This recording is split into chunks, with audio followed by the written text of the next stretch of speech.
monde. C'est vrai que c'est une grande joie de retrouver des visages connus et d'autres peut-être moins connus. Bienvenue à tous, vraiment au nom du Seigneur. Bienvenue dans la maison du Seigneur.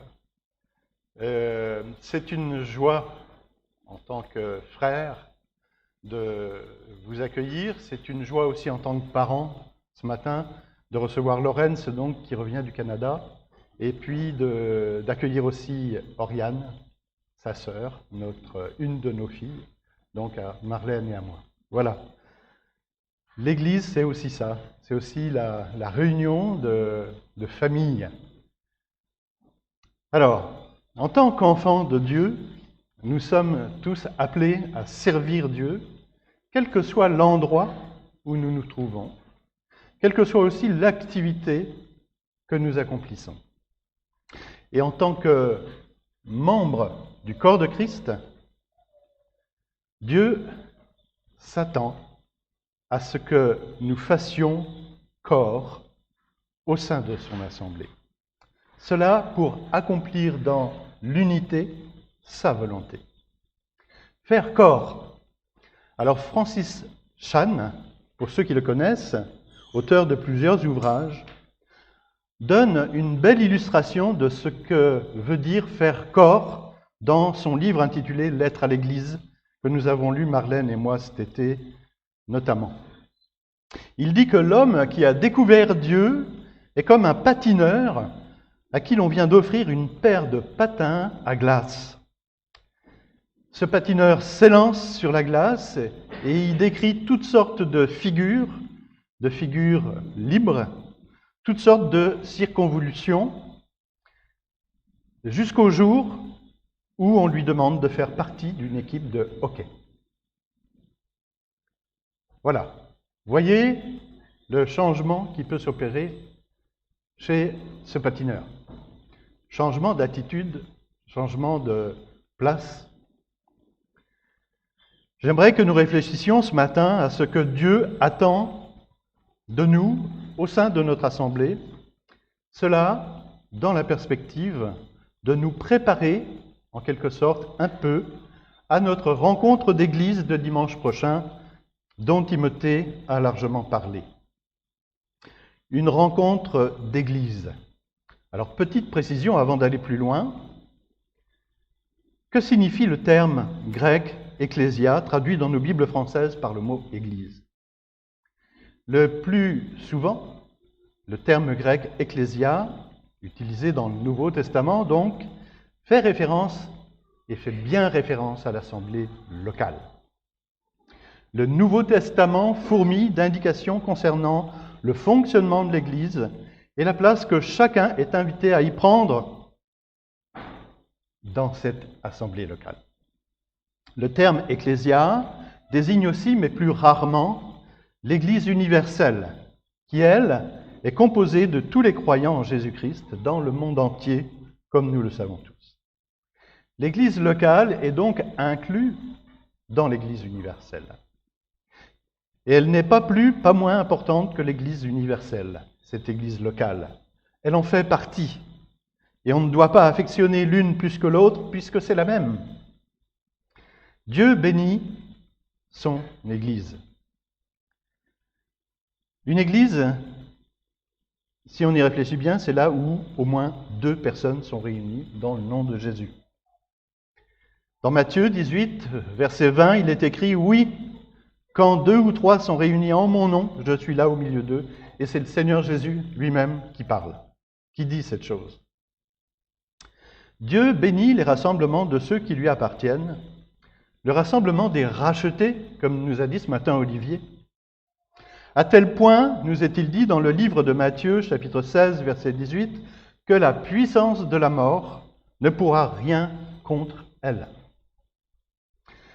Réunis en Christ sous sa houlette, tout rassemblement chrétien est béni de Dieu. Et on peut dire que Dieu déverse une onction particulière sur l'assemblée. L'assemblée locale, expression concrète, tangible et mesurable de l'activité de fragments organisés du corps de Christ. fragments soumis à ses commandements, obéissant à sa volonté, œuvrant dans l'unité pour un même objectif, la gloire de Dieu. Une église locale peut donc se définir comme l'assemblée locale de ceux qui confessent Christ comme leur sauveur et Seigneur et qui se réunissent régulièrement dans un endroit particulier. C'est totalement biblique.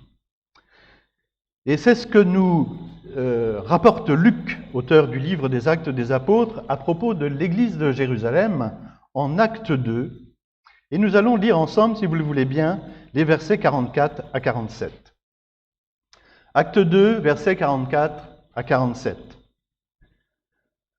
Tous ceux qui croyaient étaient dans le même lieu et ils avaient tout en commun. Ils vendaient leurs propriétés et leurs biens et ils en partageaient le produit entre tous selon les besoins de chacun. Verset 46, ils étaient chaque jour tous ensemble, assidus au temple. Ils rompaient le pain dans les maisons et prenaient leur nourriture avec joie et simplicité de cœur. Verset 47, louant Dieu et trouvant grâce auprès de tout le peuple. Trouvant grâce auprès de tout le peuple. Et le Seigneur ajoutait chaque jour à l'Église ceux qui étaient sauvés. C'est le Seigneur qui ajoute. Les croyants de l'Église de Jérusalem se rassemblaient dans un même lieu, ils avaient tout en commun, ils étaient chaque jour tous, pas quelques-uns, tous assidus au temple. Chose très importante. Le terme grec « ecclésia » fait référence à l'œuvre de Dieu. Toute cette œuvre, Dieu qui sauve, Dieu qui sanctifie les croyants, et que Dieu a appelé hors du monde, les croyants. L'assemblée locale est le lieu privilégié que Dieu choisit pour notre sanctification. Un lieu d'apprentissage, parce qu'il n'est pas le seul, mais il est le lieu privilégié, lieu d'apprentissage par excellence de la marche avec Dieu. On peut souligner au passage qu'être appelé hors du monde ne veut pas dire ne pas aller au-devant des inconvertis, mais signifie que le peuple de Dieu est appelé à vivre différemment du monde et à ne pas en adopter les principes, à vivre donc quelque chose de différent, de saint, sous la houlette de Dieu. Sous la houlette de Dieu. On aura l'occasion d'y revenir tout à l'heure à cette houlette.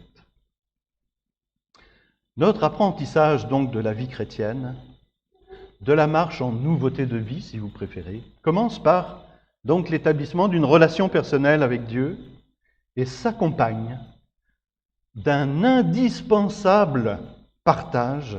Il est dit dans le texte que nous avons lu, ils avaient tout en commun, un nécessaire partage régulier et persévérant, c'est la Bible qui le dit, avec les frères et sœurs en Jésus-Christ au sein de l'assemblée locale.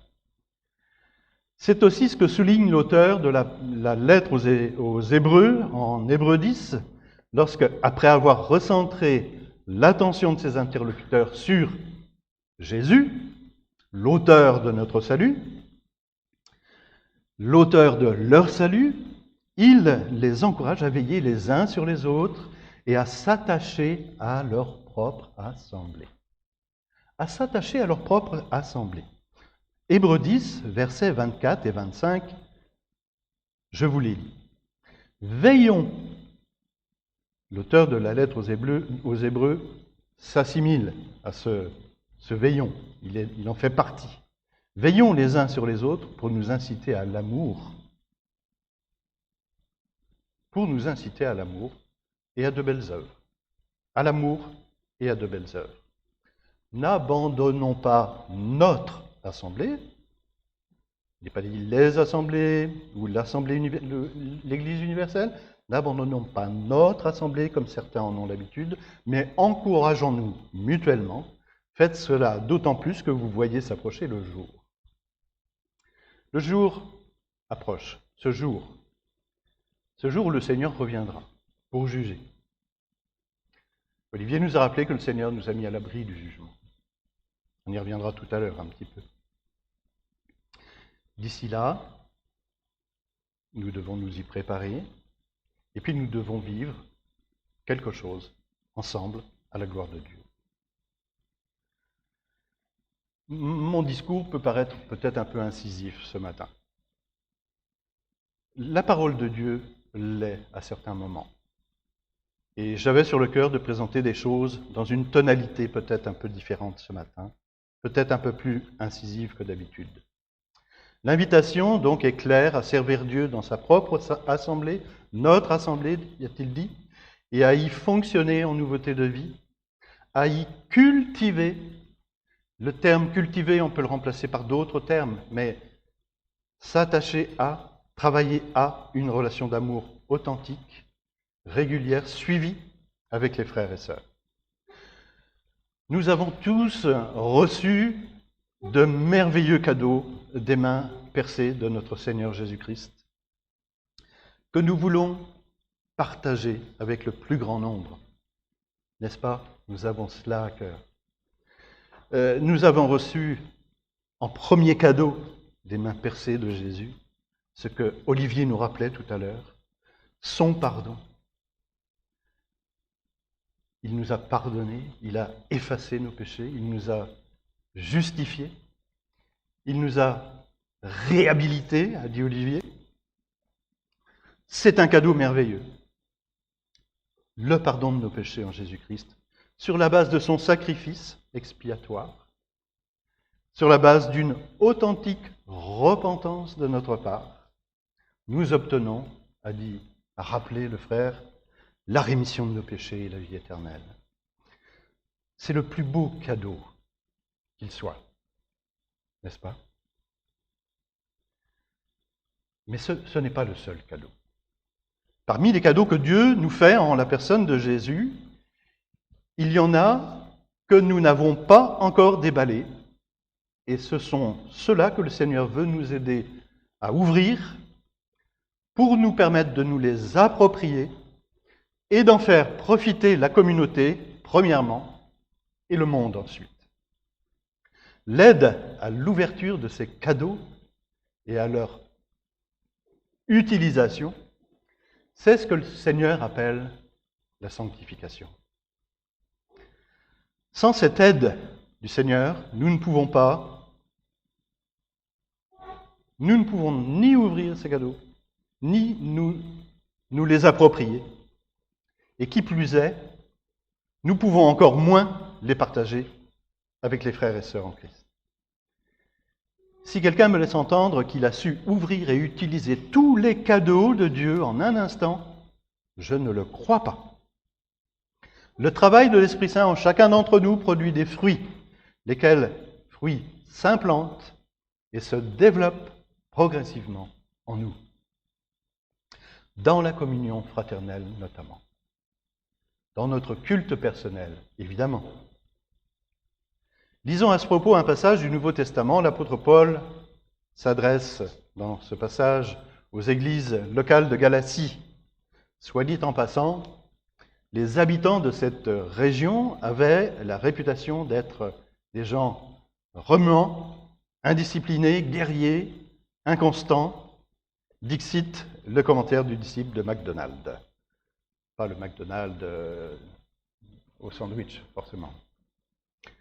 Galates 5, versets 13, 14, 15, 16, 17, 18, jusqu'à 26, et puis nous commencerons aussi une partie du chapitre suivant, et nous arrêterons au verset 4. Frères, vous avez été appelés à la liberté, seulement ne faites pas de cette liberté un prétexte de vivre selon la chair, mais rendez-vous par la charité serviteurs les uns des autres. Car toute la loi est accomplie dans une seule parole, dans celle-ci, tu aimeras ton prochain comme toi-même, mais si vous vous mordez et vous dévorez les uns les autres, écoutez bien, si vous vous mordez et vous dévorez les uns les autres, prenez garde que vous ne soyez détruits les uns par les autres. Je dis donc, marchez selon l'Esprit, et vous n'accomplirez pas les désirs de la chair. Car la chair a des désirs contraires à ceux de l'Esprit, et l'Esprit en a de contraires à ceux de la chair. Ils sont opposés entre eux, afin que vous ne fassiez point ce que vous voudriez. C'est Paul qui parle, hein. Je ne fais pas ce que je veux et je fais ce que je ne voudrais pas. Si vous êtes conduits par l'Esprit, vous n'êtes point sous la loi. Or, les œuvres de la chair sont manifestes. Ce sont l'impudicité, l'impureté, la dissolution, l'idolâtrie, la magie, les inimitiés, les querelles, les jalousies, les animosités, les disputes, les divisions, les sectes, l'envie, l'ivrognerie, les excès de table et les choses semblables. La liste n'est donc pas exhaustive. Je vous dis d'avance, dit Paul, comme je l'ai déjà dit, que ceux qui commettent de telles choses n'hériteront point du royaume des cieux, du royaume de Dieu, pardon. Mais le fruit de l'esprit, c'est l'amour, la joie, la paix, la patience, la bonté, la bénignité, la fidélité, la douceur, la tempérance. La loi n'est pas contre ces choses, ce sont ceux qui sont à Jésus-Christ sont crucifiés la chair avec ses passions et ses désirs. Si nous vivons par l'Esprit, marchons aussi selon l'Esprit. Ne cherchons pas une vaine gloire en nous provoquant les uns les autres, ou en nous portant envie les uns aux autres. Moi, je sais mieux faire cette chose que toi. Toi, tu l'as fait moins bien que moi. Un frère, verset 1, si un homme vient à être surpris en quelque faute, vous qui êtes spirituels, redressez-le avec un esprit de douceur. Prends garde à toi-même, de peur que tu ne sois aussi tenté. Portez les fardeaux les uns des autres et vous accomplirez ainsi la loi de Dieu, la loi de Christ. Vous ferez la volonté de Dieu. Si quelqu'un pense être quelque chose, qu'il ne soit rien. Il s'abuse lui-même, que chacun examine ses propres œuvres, et alors il aura sujet de se glorifier pour lui seul, et non par rapport à quelqu'un d'autre, à autrui. Voici décrit donc le travail de toute une vie sous la houlette de Dieu. Et comme le rappelait Timothée tout à l'heure, la rencontre de samedi prochain, parce qu'on est parti de là, hein, on y revient, sera une rencontre qui remplira 3 fonctions. On peut dire une rencontre 3 en 1. 3 en 1, qu'est-ce à dire? Sans doute que vous avez déjà utilisé un produit dit 3 en 1. C'est un produit effectivement qui remplit 3 fonctions en même temps. Tel produit va détartrer, désinfecter et désodoriser. Tel autre va enlever les taches, redonner de l'éclat et faire durer le linge. Alors ces produits, comme vous le savez sans doute, ont malheureusement en général une efficacité très relative. Personnellement, j'ai découvert les produits de 3 en 1 il y a longtemps avec l'utilisation d'une huile du même nom. Pas de pub, hein. On est sur YouTube, je crois. Alors cette huile permet de nettoyer le métal, de lubrifier les mécanismes pour en supprimer les grincements et protéger de la rouille. Une seule huile pour 3 fonctions, n'est-ce pas extraordinaire? N'est-ce pas merveilleux? Cette huile nettoie, elle lubrifie, et puis elle protège, tout à la fois. La journée du 12 sera donc une journée 3 en 1 à plusieurs égards, à 2 égards principalement, parce qu'elle comprend 3 fonctions, cette journée. Légale, journée de rentrée, journée festive. Et puis aussi à cause de la houlette, cette fameuse houlette dont je parlais tout à l'heure, de la houlette sous laquelle se déroulera cette journée. La houlette de Dieu, bien entendu, de notre Dieu 3 en 1, de notre Dieu trinitaire. Regardons d'abord le contenu de cette journée, sans revenir sur ce qu'a dit Timothée. 3 fonctions, fonction légale avec les assemblées générales. Alors, une parenthèse quand même. Chose importante, à ce moment-là de notre rencontre, l'Assemblée aura la joie de procéder à l'admission ou d'accueillir en son sein de nombreux nouveaux membres. presque une douzaine. C'est extraordinaire, c'est fantastique. Quel engouement pour servir Dieu. C'est fabuleux. Et puis elle aura aussi la joie, ce jour-là, l'Assemblée, d'accueillir de nouveaux responsables de pôle. Et pôles, on fonctionne avec des pôles. Pôle jeunesse, pôle ceci, pôle cela, voilà. Et puis, on peut vraiment penser à toutes ces sœurs, tous ces frères qui s'engagent ce matin. Leur engagement dans les rangs de l'Assemblée, de la Beaujoire, est vraiment pour nous une bénédiction que le Seigneur, de la part du Seigneur, que nous voulons vraiment placer sous la houlette de notre Dieu Sauveur et Seigneur de nos vies. Alors là, je vais peut-être être un peu plus incisif, mais devenir membre d'une assemblée, s'y impliquer, y prendre des responsabilités sans avoir compris qui est Jésus et quelles sont les attentes de Dieu pour son peuple, on a parlé déjà un peu ce matin, c'est prendre quand même un risque. C'est prendre le risque de fonctionner en dehors du plan de Dieu et d'ouvrir la porte ou les portes de l'Assemblée aux principes du monde. Florent Varac, que tout le monde évangélique connaît bien désormais, dans son article intitulé « Doit-on quitter l'Église locale ?» Ce n'est pas le thème de ce matin, mais ce qu'il peut en dire à certains moments nous intéresse ce matin. Dit donc ceci, je vais vous lire un passage de son article. « C'est dans le contexte du peuple de Dieu, avec toutes ses imperfections, que nous apprenons à tempérer nos ambitions, nos caractères, nos jugements, que nous grandissons et nous démontrons que Christ n'est pas mort en vain, puisque non seulement il est mort pour les péchés, mais il est mort pour créer une nouvelle humanité. Il n'y a que l'Église qui rassemble des gens tellement différents, qui est un témoignage de la grandeur de la rédemption qui est en Jésus-Christ. Il n'existe aucun groupe aussi hétérogène que l'Église et qui puisse témoigner d'un amour qui transcende les goûts, les couleurs et les personnalités des uns et des autres. Dixit Florent Varac. Retenons cela. S'il y a une chose que nous pouvons retenir ce matin, c'est cela. C'est dans le contexte du peuple de Dieu. Le peuple de Dieu, c'est l'Église locale, c'est l'Église, c'est l'épouse de Jésus-Christ. C'est dans le contexte du peuple de Dieu, avec toutes ses imperfections, que nous apprenons à tempérer nos ambitions, nos caractères, nos jugements, que nous grandissons et nous démontrons que Christ n'est pas mort en vain. Je me pose une question. Je ne me la pose pas ce matin, je me la suis déjà posée en préparant le message de ce matin. Sommes-nous animés d'un amour mutuel, surnaturel, qui saute littéralement aux yeux de ceux qui nous observent? Sommes-nous animés d'un amour surnaturel? Mutuel, surnaturel? Parce qu'il ne vient pas de nous, cet amour. Il est de Dieu, qui saute littéralement aux yeux de ceux qui nous observent. C'est important de se poser la question, parce que Jésus-Christ lui-même nous commande ceci dans Jean 13, 34. « Je vous donne un commandement nouveau, aimez-vous les uns les autres comme je vous ai aimés.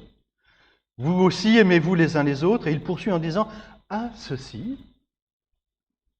à l'amour mutuel, tous, souvenez-vous tout à l'heure, et le peuple, en voyant fonctionner l'Église de Jérusalem. À ceci, tous connaîtront le monde que vous êtes mes disciples, si vous avez de l'amour les uns pour les autres. » Alors, toujours dans la même veine, je me pose une autre question. Et là, je vais être incisif. Quelqu'un qui est très compétent et qui n'aime pas les frères, est-il un danger pour l'Église? Est-il un danger pour lui-même? Est-il un danger pour les frères et sœurs? Est-il un danger pour l'Église? Quelqu'un qui est très compétent et qui n'aime pas les frères et sœurs? Les dons, on en parle beaucoup, on en parle enfin, c'est mon impression personnelle. On en parle un peu à tort et à travers. Paul, dans sa lettre aux églises de Corinthe, argumente que l'amour est supérieur au don. L'avez-vous bien noté? L'amour est supérieur au don. et à bien d'autres choses encore, mais au don aussi. Dans 1 Corinthiens 13, lisons les versets 1 à 8. Et on peut remplacer le mot charité par le mot amour, vous le savez bien. Quand je parlerai les langues des hommes et des anges, si je n'ai pas l'amour, je suis un airain qui résonne ou une cymbale qui retentit. Et quand j'aurai le don de prophétie, la science de tous les mystères et toute la connaissance, quand j'aurai même toute la foi jusqu'à transporter les montagnes, si je n'ai pas la charité, je ne suis rien. Et quand je distribuerai tous mes biens pour la nourriture des pauvres, quand je livrerai même mon corps pour être brûlé, si je n'ai pas la charité, cela ne me sert de rien. La charité est patiente, elle est pleine de bonté. La charité n'est point envieuse. Elle ne se vante point, elle ne s'enfle point d'orgueil. Elle ne fait rien de malhonnête, elle ne cherche point son intérêt. Elle ne s'irrite point, elle ne soupçonne point le mal. Elle ne se réjouit point de l'injustice, mais elle se réjouit de la vérité. Elle excuse tout, elle croit tout, elle espère tout, elle supporte tout. La charité ne périt jamais. Les prophéties prendront fin, les langues cesseront, la connaissance disparaîtra. Si j'aime, c'est parfait. Si je n'aime pas, alors je me repens et je demande à Dieu la faculté d'aimer. Et si je dis je, c'est parce que je me mets le premier sur la sellette. Je parle pour moi, premièrement. Et je veux m'appliquer cette discipline. Mais c'est difficile. Je ne vous le cache pas, et vous le savez bien. Que devons-nous montrer au monde? Alors, nos compétences. Mais le monde en a aussi des compétences. Et certainement, à certains moments, bien plus que nous. Et elle en fait la démonstration dans beaucoup de domaines. Est-ce qu'on a à montrer au monde notre sérieux? Notre sérieux dans le travail? Non, le monde en a aussi du sérieux. Toutes les sœurs, tous les frères en activité professionnelle le savent. Notre amour les uns pour les autres, oui, c'est de ce témoignage-là, j'oserais même dire, c'est ce spectacle-là dont a besoin le monde. Un grand spectacle. En Eurovision, en Mondiavision. L'amour les uns pour les autres. Pas l'amour en parole, mais l'amour en vérité, en acte. Vous vous souvenez tous de ce chant, tous unis, qu'on ne chantera peut-être pas ce matin. Tous unis, c'est un vieux chant, mais qu'est-ce qu'il était beau ce chant-là, qu'est-ce qu'il était profond. Tous unis dans l'esprit, tous unis en Jésus. Nous prions que bientôt ce qui divise ne soit plus. Et le monde saura que nous sommes chrétiens par l'amour dont nos actes sont empreints. Nous marchons côte à côte et la main dans la main. À la table du roi, nous partageons le même pain. D'un seul cœur, nous voulons travailler pour Jésus, proclamer à tout homme qu'il nous offre le salut. Gloire à Dieu, Créateur de la terre et des cieux. Gloire au Fils éternel, Rédempteur glorieux. Gloire, gloire à l'Esprit qui verse en nous l'amour de Dieu. Cet amour surnaturel qui peut interpeller le monde, qui doit interpeller le monde, qui interpelle le monde. L'amour n'est pas tourné vers soi, il est tourné vers les autres. Nous en étions au déroulement de la journée de dimanche et à ses 3 fonctions, rappelez-vous. Deuxième fonction, cette journée aura aussi son habituelle fonction de rencontre de rentrée, avec ses prévisions de chantier pour l'Assemblée. Je dis bien de chantier, pas des projets parce que c'est trop vague, mais des chantiers. Parce qu'en tant que chrétiens, nous ne sommes pas encore au chômage, malgré l'acharnement que notre adversaire, le diable, déploie dans ce sens. En cette fin de journée, a dit Timothée, on aura à partir de midi, un temps festif, un temps récréatif, fraternel.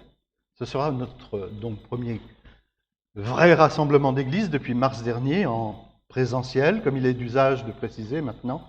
6 mois, a dit Sophie, oui. 6 mois à s'entrevoir en petit comité, c'est pas rien. Et c'est vrai que les nécessaires prises de distance qui nous ont été demandées ont impacté nos fonctionnements personnels et institutionnels et d'assemblée, on le sait tous. Cela a eu des répercussions sur nous-mêmes et dans nos relations familiales, fraternelles, professionnelles, certains mécanismes. On en revient un petit peu à l'huile 3 en 1 du départ et à ces petits grincements dans les rouages de la mécanique. Certains mécanismes en nous se sont peut-être un peu grippés, enrayés. Premièrement, peut-être dans notre relation personnelle avec Dieu. Conséquence aussi d'un éloignement de l'Assemblée, certainement. Et puis aussi d'une prise de distance dans nos rapports avec les frères et sœurs. Alors, peut-être sommes-nous passés et passons-nous encore par des moments d'importante frustration, de forte crispation, voire d'agacement. Nous sommes nombreux à avoir perdu et à perdre encore des plumes dans cette histoire de coronavirus. Je pense à la famille Icide, qui est en observation en ce moment. Alors voilà pour le contenu 3 en 1 de la journée du 12. Une journée 3 en 1, donc eu égard aussi à celui sous la houlette duquel aura lieu cette rencontre. La houlette de Dieu, notre Dieu est le bon berger. Il est notre bon berger, il est le berger de chacune d'entre nous. L'Éternel est mon berger, déclare le roi David dans le merveilleux psaume 23. Notre berger a une houlette et un bâton. Ta houlette et ton bâton me rassurent, dit David. Le bâton de berger, non, c'est pas du saucisson, comme certains voudraient peut-être le dire ce matin. C'est un instrument utilisé par les bergers pour s'occuper de leurs troupeaux. Et il est composé d'un long bâton, souvent en bois, avec un crochet assez serré à son bout. Et ce bâton permettait au berger de saisir la patte arrière d'un animal, un animal méfiant, un mouton ou une chèvre le plus souvent, pour le ramener dans le troupeau ou encore l'amener à soi. Et puis la houlette est aussi un bâton. Ta houlette et ton bâton me rassurent. Mais celui-ci se termine par une petite plaque, une plaque en métal qui permettait au berger de creuser la terre pour, par exemple, détacher des mottes de terre, prendre une pierre et les lancer aux animaux qui s'éloignaient du troupeau pour les faire revenir. Cette houlette est l'instrument par lequel le berger conduit son troupeau. C'est l'instrument par lequel il ramène à lui les brebis qui s'égarent. Et puis, pour que ça soit clair pour tout le monde, bâton de berger et houlette se confondent parfois en un seul instrument, portant donc alternativement les noms de bâton, de berger ou houlette. Donc la houlette et le bâton sont des instruments entre les mains de Dieu pour conduire l'humanité à lui, conduire son peuple aussi. Jésus est venu pour ramener à lui les brebis égarées et donc pour les sauver. Il ramène aussi les brebis à lui pour les maintenir dans le droit chemin, pour les faire paître, est-il dit dans le psaume 23, dans de verts pâturages, pour les conduire près des eaux paisibles, pour restaurer leur âme. Alors acceptons pour nous, acceptons pour nous-mêmes et acceptons pour l'Assemblée de fonctionner vraiment sous la houlette de Dieu. Ce Dieu qui veut aussi nous corriger, nous reprendre, nous conduire, nous emmener là où il a prévu de nous emmener. Nous éloigner de là où nous pensons devoir aller, et si ce n'est pas sa volonté. Et donc, cette journée du 12 se déroulera, si nous le voulons bien, vraiment, sous la houlette de notre Dieu trinitaire, Père, Fils et Saint-Esprit, 3 personnes parfaitement unies, seul Dieu 3 en 1 capable, à l'exemple de notre huile de miracle de tout à l'heure, de nettoyer, de tout laver, de nous lubrifier, et puis de nous protéger, comme il a été dit, de nous procurer un abri, et un abri éternel, et un abri du jugement. Voyez vraiment dans cette triple action de Dieu le pouvoir lavant, régénérant et protecteur d'un Dieu qui, lui, contrairement à certains produits, ne fait jamais les choses à moitié. Pour terminer, pratiquement, parce qu'il faut arriver à quelque chose de pratique, on peut faire ce constat ce matin que c'est Dieu qui fait tout le travail, mais jamais sans notre consentement. C'est lui qui fait 99% du travail, nous on fait le petit 1% qui consiste simplement à lui dire « Ok, vas-y ». Dominique Angers, pour ceux qui s'en rappellent, Dominique Angers, on a regardé une vidéo de Dominique Angers au moment où on a fait la journée du SEL, S-E-L. Et Dominique Angers, dans un de ses articles, Dominique Angers qui est canadien, nous donne une checklist réaliste, très réaliste, pour que notre service pour Dieu ne perde ni sa saveur, ni sa valeur. Et ça va prendre 2 minutes, hein, je vous le dis comme ça va prendre 2 minutes, c'est vraiment très court. Mais son article, il commence en disant ceci. Oui, il est possible d'être convaincu de servir Dieu, alors qu'en fait, notre service est tout sauf un parfum de bonne odeur pour Dieu. Autrement dit, nous pouvons faire de bonnes choses pour les mauvaises raisons, ce qui gâche l'activité en question. Oui, nous pouvons faire le bien sans que cela soit bien.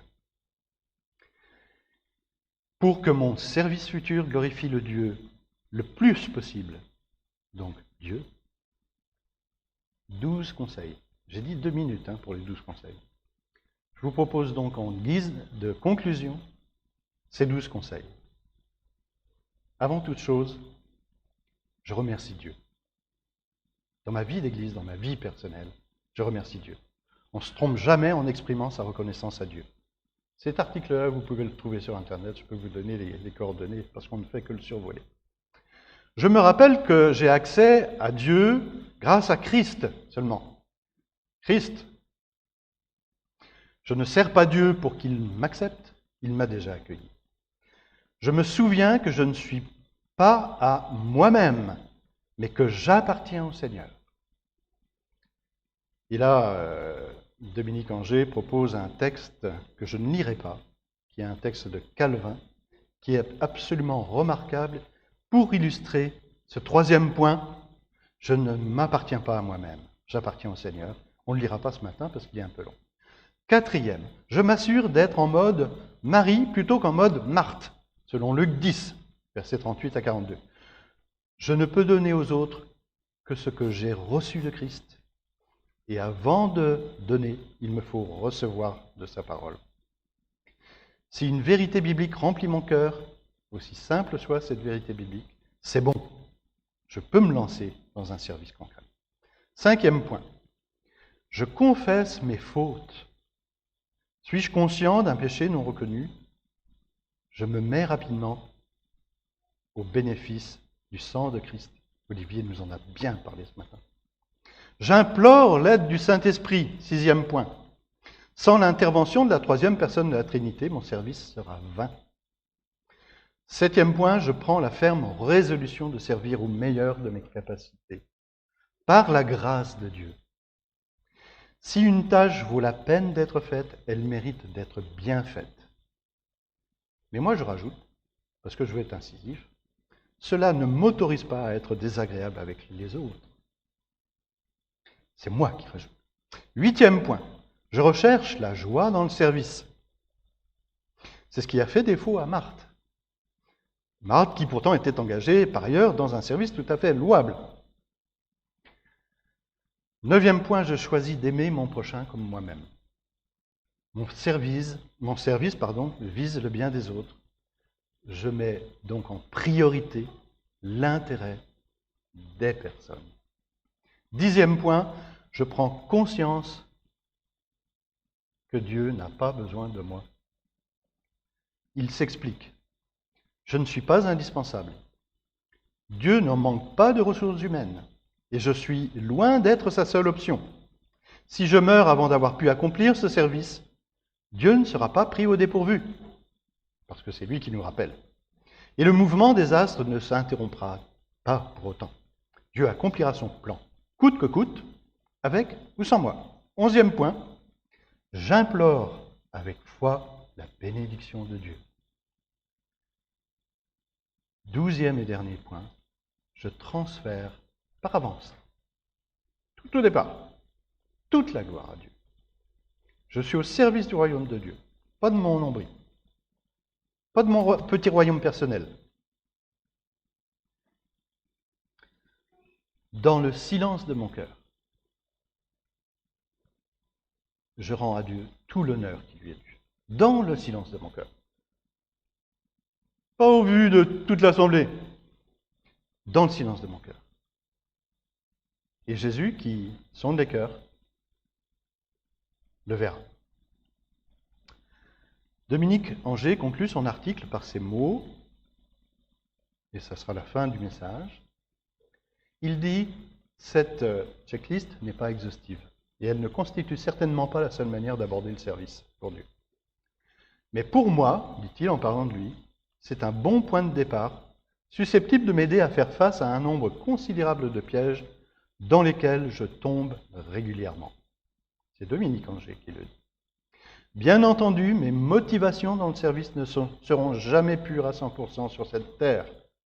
Et je ne vise pas une perfection que seul Christ a pu atteindre.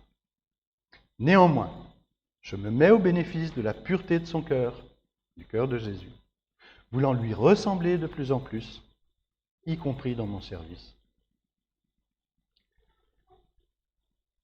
Prions si vous le voulez bien.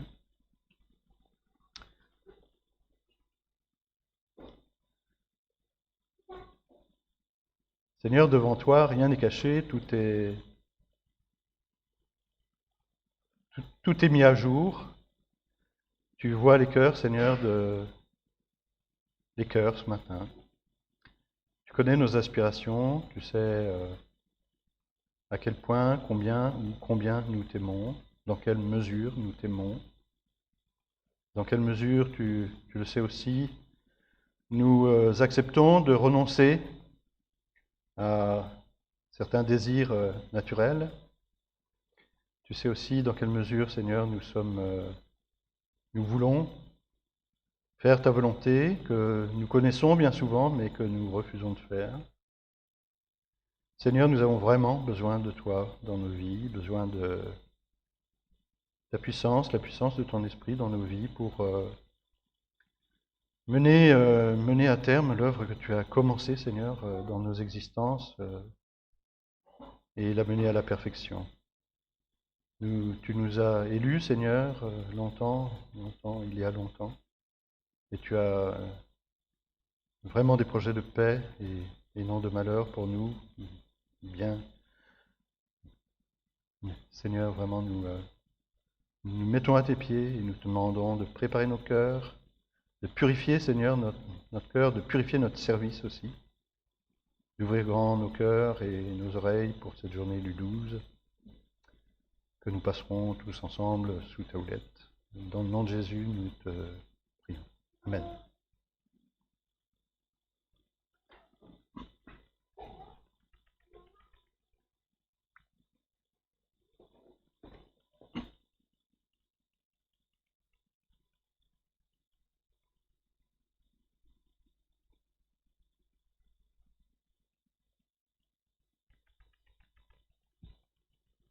Voilà, et dans la continuité de ce message, pour cultiver l'unité, nous avons besoin constamment de user de grâce réciproque les uns envers les autres, de demander aussi pardon, d'accorder le pardon, d'oublier ce qui a pu être fait. Et ça, c'est grâce à Jésus-Christ. Et nous voulons commencer par ce chant, pardon, pardon d'avoir jugé, pardon d'avoir condamné.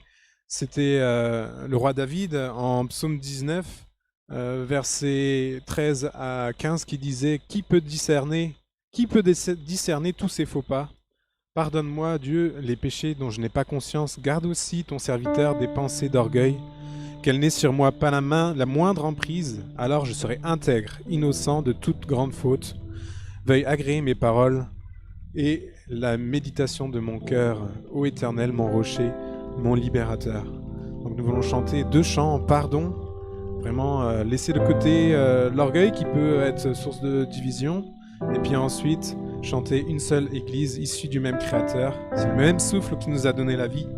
Et c'est Jésus-Christ qui a payé la rançon pour que nous soyons un et que nous lâchions tout ce qui nous divise, que nous soyons une seule Église.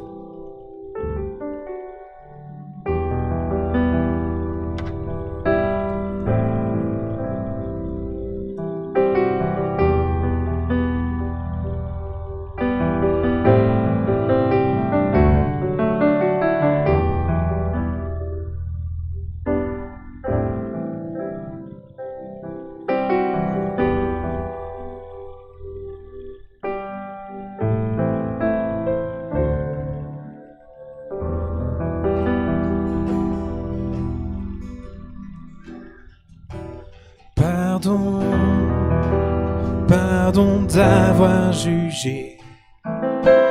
Pardon, pardon d'avoir condamné. Pardon, pardon d'avoir blessé. Pardon, pardon d'avoir critiqué. Mais c'est vrai, mon cœur est tortueux. C'est vrai, il est dur et orgueilleux. Et sans toi, je ne peux pas changer. Seigneur, viens m'apprendre à aimer. Pardon de mépriser mes frères. Pardon de rester là sans rien faire. Pardon, c'est mon cœur qui te prie. Pardon, oh viens purifier ma vie. C'est vrai, mon cœur est tortueux. C'est vrai, il est dur et orgueilleux. Et sans toi, je ne peux pas changer. Seigneur, viens m'apprendre à aimer. Tu nous as donné ta vie, tu as donné ton esprit pour que l'on soit tes témoins. Tu as dit c'est par l'amour que le monde qui nous entoure verra que tu es vivant. Alors entends nos prières, viens rembarrer nos barrières, viens nous apprendre à aimer. C'est vrai, nos cœurs sont tortueux. C'est vrai, ils sont durs et orgueilleux, mais par toi, nous serons transformés. Seigneur, rétablis l'unité. C'est vrai, mais toi tu as payé. C'est vrai, mais toi tu as tout changé. Et par toi, nous serons transformés. Seigneur, établis l'unité. Seigneur, nous voulons l'unité. Seigneur, nous voulons l'unité.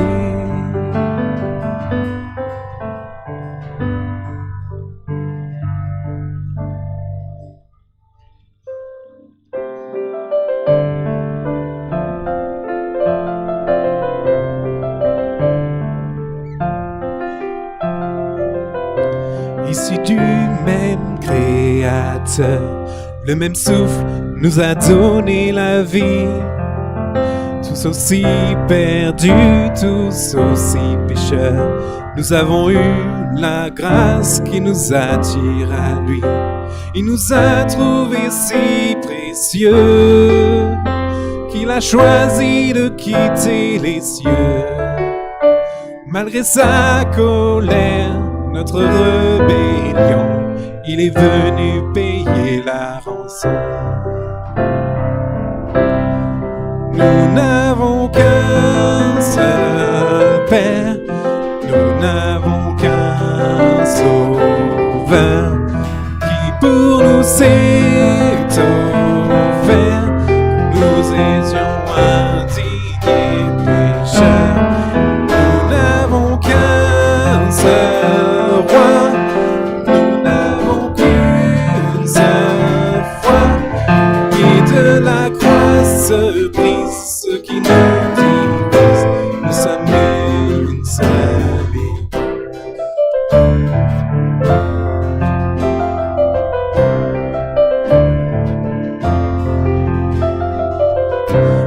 nouveau jour se lève pour ceux qui se revêtent de l'esprit. Et nous n'aurons qu'un seul rêve, que cette nation connaisse le nom de Jésus-Christ. Louons Dieu pour nos différences, abandonnons les médisances, que l'œuvre du diable soit mise en lumière, que le Père fasse tomber les barrières. Nous n'avons qu'un seul Père, nous n'avons qu'un Sauveur, qui pour nous s'est offert. Nous étions indignés pécheurs, nous n'avons qu'un seul roi, nous n'avons qu'une seule foi. Au pied de la croix se brise ce qui nous divise. Nous sommes une seule Église.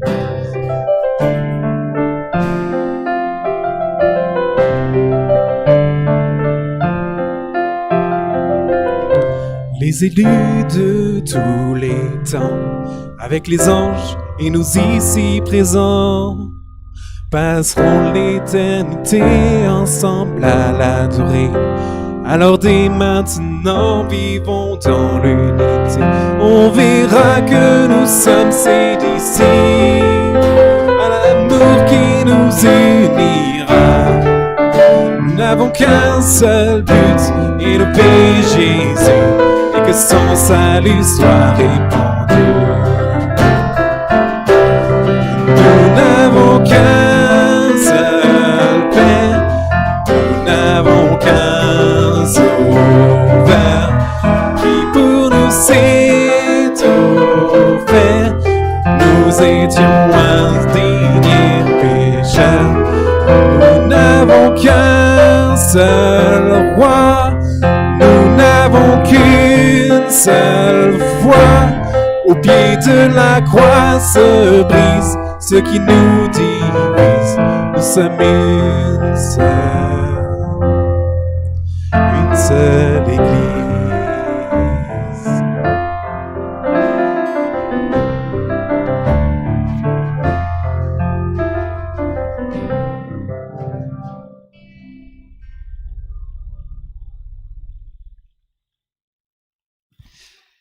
Nous terminons notre culte avec ce chant. Je voulais vous laisser un passage pour terminer, pour partir. Mais avant, juste vous rappeler comment sortir de l'église pour ceux qui sont à ma droite, c'est-à-dire là. Je vous invite à sortir par la porte par laquelle vous êtes rentrés, en passant bien par le côté extérieur. Pour ceux qui sont à ma gauche, vous pourrez sortir par la porte du fond. On évitera de prendre l'allée du milieu pour éviter un agglutinement sur la partie centrale.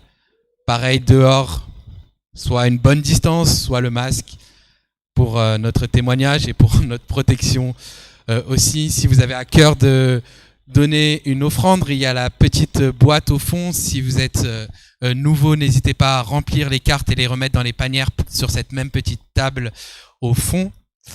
Je vais terminer du coup le culte en vous lisant un passage qui est juste après notre texte d'Éphésiens 3 qui nous parlait de l'Église, qui révèle que Dieu utilise pour révéler sa sagesse infiniment variée. Et ensuite, l'apôtre Paul, dans cette lettre d'Éphésiens, va prier pour l'église d'Éphèse. Verset 14, « Voilà pourquoi je plie le genou devant le Père de notre Seigneur Jésus-Christ, de qui toute famille dans le ciel et sur la terre tient son nom. Je prie qu'il vous donne conformément à la richesse de sa gloire, d'être puissamment fortifié par son esprit dans votre être intérieur, de sorte que le Christ habite dans votre cœur par la foi. Je prie que vous soyez enracinés et fondés dans l'amour pour être capables de comprendre avec tous les saints quelle est la largeur, la longueur, la profondeur et la hauteur de l'amour de Christ et de connaître cet amour qui surpasse toute connaissance, afin que vous soyez remplis de toute la plénitude de Dieu. À celui qui peut faire, par la puissance qui agit en nous, infiniment plus que ce que nous demandons ou pensons. À lui soit la gloire dans l'Église et en Jésus-Christ pour toutes les générations, au siècle des siècles. Amen. Bon dimanche à chacun. Je vous invite à vous retrouver dehors pour discuter. Pensez bien à prendre toutes vos affaires parce qu'une fois que vous serez sortis, il sera compliqué de re-rentrer vu que la désinfection aura déjà commencé. Bon dimanche!